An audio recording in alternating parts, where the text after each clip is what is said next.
আমাদের সরকারের অন্যতম প্রধান অঙ্গীকার হলো কৃষিকে জাতীয় সমৃদ্ধির প্রধান চালিকা শক্তিতে পরিণত করা। কৃষি খাতে মৌলিক যুগান্তর আনতে এবং প্রান্তিক জনগোষ্ঠীর দোরগোড়ায় 10টি সেবা পৌঁছে দিতে সরকার চলতি বছরের পহেলা বৈশাখ আনুষ্ঠানিকভাবে কৃষক কার্ড কর্মসূচি চালু করেছে।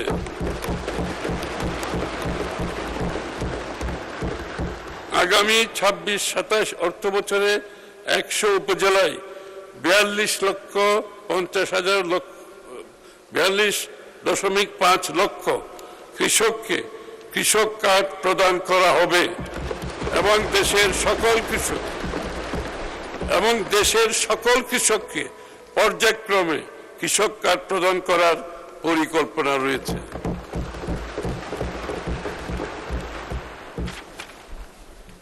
এই কার্ডের মাধ্যমে ভূমিহীন ও প্রান্তিক কৃষকগণ প্রতি বছর একবার 2500 টাকা করে নগদ সহায়তা পাবেন। আমি 2026-27 অর্থ বছরে প্রাথমিকভাবে কৃষক কার্ড বাবদ 1062.50 কোটি টাকা বরাদ্দের প্রস্তাব করছি। আমাদের নির্বাচনী ইশতেহারে ঘোষিত প্রতিশ্রুতি অনুযায়ী শস্য, ফসল, মৎস্য ও পশুপালন খাতে গৃহীত সর্বোচ্চ 10,000 টাকা পর্যন্ত কৃষি ঋণ সুদসহ মওকুফ কর্মসূচি ইতিমধ্যে বাস্তবায়ন করা হয়েছে এবং এ বাবদ চলতি অর্থ বছরে 1,568.96 টাকা বরাদ্দ প্রদান করা হয়েছে। কৃষির সার্বিক উন্নয়নের জন্য আমরা নিম্নলিখিত কার্যক্রম বাস্তবায়ন করছি। কৃষি পুনর্বাসন ও প্রণোদনা কর্মসূচির আওতায় বিনামূল্যে বীজ, সার ও অন্যান্য উপকরণ সহায়তা প্রদান করা হচ্ছে। ভর্তুকি মূল্যে কৃষক পর্যায়ে সার সরবরাহ অব্যাহত রাখা হয়েছে। ভর্তুকির উপর নির্ভরশীলতা কমাতে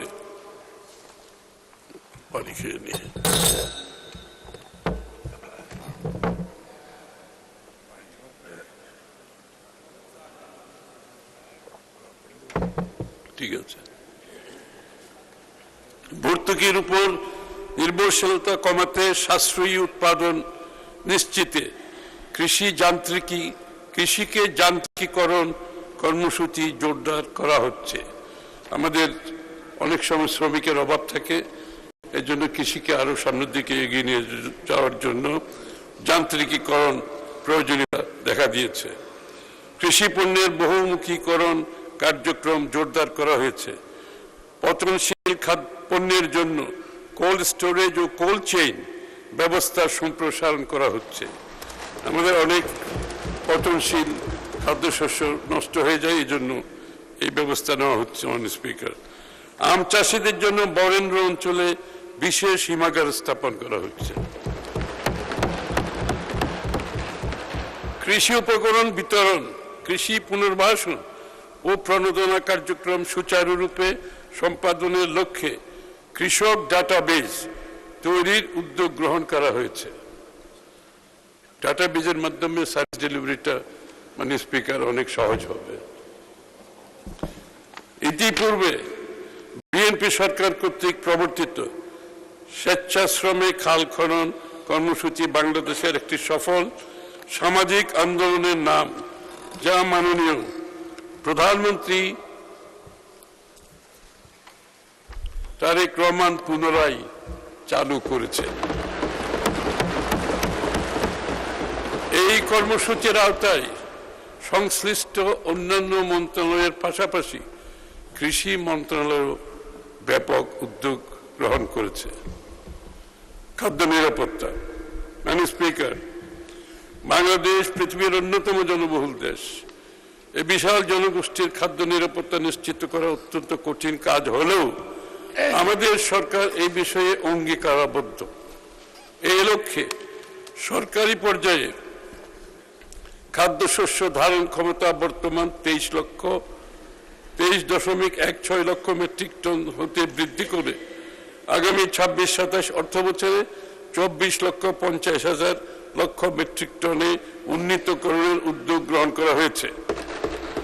25-26 অর্থ বছরে খাদ্যশস্য সংগ্রহের সংশোধিত লক্ষ্যমাত্রা 38.19 লক্ষ মেট্রিক টন 38.19 লক্ষ মেট্রিক টন, যা 2026-27 অর্থ বছরে 41 লক্ষ মেট্রিক টনে উন্নীতকরণের পদক্ষেপ গ্রহণ করা হয়েছে।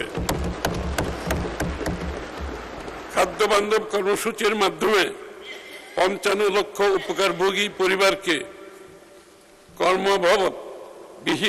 কর্মভাবকালীন 6 মাসে 15 টাকা কেজি করে প্রতি মাসে 30 কেজি চাল প্রদান করা হবে।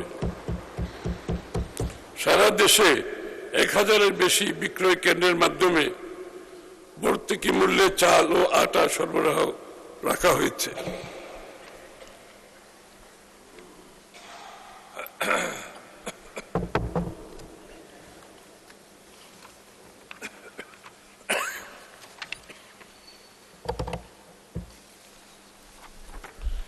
চালের বাজার নিয়ন্ত্রণ রাখতে 419 উপজেলায় অতিরিক্ত ওএমএস কার্যক্রম চালু করা হয়েছে। এই কর্মসূচির আওতায় প্রতিদিন ভর্তুকি মূল্যে প্রতি কেজি চাল 30 টাকায় বিক্রি করা হচ্ছে। খাদ্যশস্যের বাজার দর পর্যবেক্ষণে অনলাইন মনিটরিং ব্যবস্থা চালু হয়েছে।